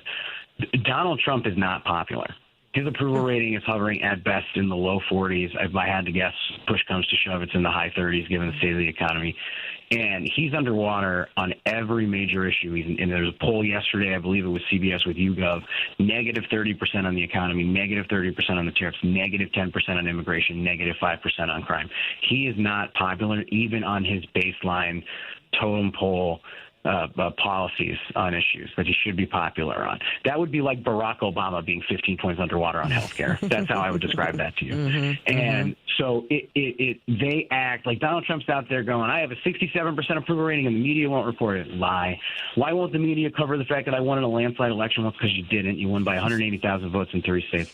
They want to act like they're the majority. They want to act like they're so powerful. No, the truth is the Democratic Party let everybody down over the last 4 years. And because of that, the American people turned to a madman that they didn't understand. And that's on us, in my opinion. As an institution, that's on the Democratic Party that, I have my part in playing and trying to fix that as a Democratic strategist and being better at it. But these guys are not popular. They are not doing what the American people want. And people are more frustrated than the media is going to cover, because the traditional media is scared of getting their broadcasting license lost. But the good news is there's more independent media. There's more opportunities out there. Part of the reason I love having a Substack, and I've got like 1.2 million subscribers on the Substack. We get hundreds of thousands of people who watch every day, is I know that we're having an ongoing conversation conversation. It's frankly getting more views than a lot of the cable shows that you see, where people are too afraid to speak the truth right now. Mm-hmm. And so they're not popular. And they want you to feel like you're alone, like you're isolated, like nothing you do matters, because they want you to give up. The way they win is when you give up. So just keep showing up. And if you got to take a day off, that's okay. Nothing wrong with it. Sometimes it's overwhelming. Sometimes you're sick. Sometimes you got to tend to family. Go do those things. But well, and your mental health ready. matters too, because you've got to, keep straight up there too. Of course. And the other thing here's a misnomer that you hear people talk about relative to the left and the right all the time, is you hear all these conservatives that are like, well, conservatives are happier. They have better mental health, and maybe that's true, but I don't think so. I've always just sort of believed that it's not true. They are angry. They're all really angry. There is a lot of anger on the right. I think there's a lot of anger on the left too, to be fair, but there was a study that was done, I saw it either last week or the week before, where if you ask people on the left or you ask people in the middle, like, what's your mental state, and they'll tell you it's poor right now because everything's terrible. And you ask people on the right, and they'll go, my mental state's amazing. I have great mental health. But if you change mental state or not use the word mental, you just use mood, like what's your mood right now, they report being just as unhappy as the left. So the truth of the matter is that like 80% of this country is really unhappy, and we're lonely and we're isolated and we're doom scrolling and we hate each other. And there's a class of people in this country that includes Donald Trump and all the billionaires in his cabinet. They want us at each other's throats. They want us to hate each other because of our differences, because of misunderstandings with one another. And we have to try to not hate these people, because that's what Donald Trump wants. He can get away with the grift and the theft and the hate because we're too busy fighting each other. And I don't quite have the solution for how to break through that, but I know I'm going to choose to not hate anybody right now. I'm going to choose to try to rise above that, which seems really, what's the right word, cheesy, but I'm still going to try. You know what, though, Mike? I see it a little differently than you do. I see us as not angry, but worried and fearful. And I see them as angry, but I can't figure out why they are, right? They're getting everything they wanted, right? It may be affecting them, too, in a bad way, but this is what they wanted. And when you are on shows like this and they call the right calls, there's just so much venom and anger and hatred in all of those calls. And so it's not that they're unhappy. They're just angry. I feel like they've always been angry. And I feel like if we're angry on our side, it's righteous anger. I know that sounds petty and simple, but that's the way I see it. No, I get it, and I view I've hosted Joan's show a couple times, so I view the angry callers that I get as sort of like reading the comments on a newspaper article. Yeah, you're going to get the people that are the angriest that don't represent, I think, the vast majority of us. Even, by the way, the vast majority of people who vote for Donald Trump, and maybe I'm naive here, like maybe I am, but I one of the things we've done on my show a couple of times is I've had my dad on twice. My dad is a 3-time Trump voter. He's a 34-year veteran of the FBI. He and I have had just horrible fights on politics and policy. And I don't know my dad to be a hateful person. I know my dad to be somebody that I disagree with strongly on issues, and I still love him because he's my dad. I do those conversations so that people can see and hear from somebody. Like, a lot of the times, there's a lot of people on the right who have never heard from somebody like you or me. And they get this image of what a Democrat is and what a Democrat believes in from Republicans like Jesse Waters. So part of the reason I go on Jesse Waters' show every now and again is so that they can see somebody and know that I'm not, because they like to describe liberals as like, blue-haired with nose piercings, and we're in mid-transition and all kinds of stuff like that. And there's nothing wrong if you are, by the way. But I get to go on and go, well, here's what me as a Democrat looks like, and here's how me as a Democrat talks. This is what I believe in. And I think that's useful. And I think on the left, we need a little bit more of people getting a chance to see what an everyday conservative is like, and just getting a chance to listen to them every now and again, which I know is not for everybody in his heart. And there were a lot of people who watched the episodes with my dad that were like, this is an uncomfortable conversation. I can't do it. I respect that. You do what's best for you. But I think we're just so isolated right now. These online algorithms are isolating us completely. Our politics are isolating us completely. Like, if you want to watch your version of the news, you can find it literally anywhere you want to go, right? If you're a Republican and you're pro-Trump, you can watch Fox News all day and get that injected right into you. But you can also watch MSNBC and get injected in an anti-Trump worldview too. So it's hard, and I think we're mid-transition where the world is going right now, and I don't know how we get beyond it quite yet, but I think it starts with, trying to not hate each other. It starts with, understanding that the widest person, the loudest person in the room does not represent the majority of the people, because there are things that people say on the right. Your right-wing people who call into the show, people who come into my show and start nailing at me in the comments, they are not my dad. And my dad's very different. When I have disagreements with my dad, would never say, 80% of the things that these people would say. I think there's a difference, though, between a conservative and a MAGA person, right? I agree with that. And I have to be perfectly honest, people who voted for DT this last time, especially this last time, I don't have a lot of time to entertain a conversation. Because at this point, this last election, everybody should have known better. That's the way I feel about it. So I understand it. I don't agree with it, but I understand it. And I think it comes back to a lot of mistakes that the Democratic Party made that I think we have to understand. And the first is that we bungled the economy. We spent 4 years telling people how great the economy was, and there was a global inflationary crisis. And essentially, whether we meant to or not, the Democratic Party tried to gaslight people into believing the economy was strong when people were screaming out for relief, and we didn't provide relief to them. And that is a tremendous problem, in my opinion. And by the way, Donald Trump has made everything worse in the last 9 or 10 months, which is what Kamala Harris predicted in the presidential campaign. It's what you and I would have been saying a year ago. And now the Republicans are doing the same thing. They're doing the same thing. They're gaslighting people, and they're actually doing it worse, because at least Joe Biden and Kamala Harris would acknowledge that everything was more expensive. Donald Trump's out there being like, everything's cheaper, you're welcome. So that's number one. I think we have to acknowledge that people were frustrated about the situation with Biden's health and that he should not have run for re-election. So there's just a series of things where, like, Mike, I'm sorry. Mike, I don't want to, I hate to interrupt you, because you and I need to sit down at a table, because I have some other things I want to say to you, but we got to wrap it up because the hour is coming to an end. But I have enjoyed this. I've enjoyed talking to you, and I definitely want to do it again, because I have some things rolling around in my head that I want to share with you. We will. Make sure somebody gives you my email and my cell phone. I'm looking at it right now. I got it. Perfect. Thanks, Mike. Appreciate you. Thank you, Michelle. Have a great day. You too. Bye, everybody. Bye-bye. Do we have time? Yeah, so everybody, again, happy Monday. Have a great day. I want to leave you with some inspiration and some good words, and I will see you tomorrow. Thanks for being with me today. Let's roll it. The arc of the moral universe is long, but it bends towards justice, except it doesn't bend on its own. It bends because we pull it in the direction of justice. And when we don't, it doesn't happen automatically. Just like democracy is not self-executing. It requires effort. It requires will. What I'm feeling hopeful about, I guess, to get to your final point, is I'm meeting a lot of young people and people who are young at heart who are standing up for their convictions even when it's hard. And I think us lifting them up and supporting them and embracing them and emulating them, that, I think, is what gives me hope. That's the part of the human spirit that I believe will triumph in the end. And it may be bumpy and it may take time,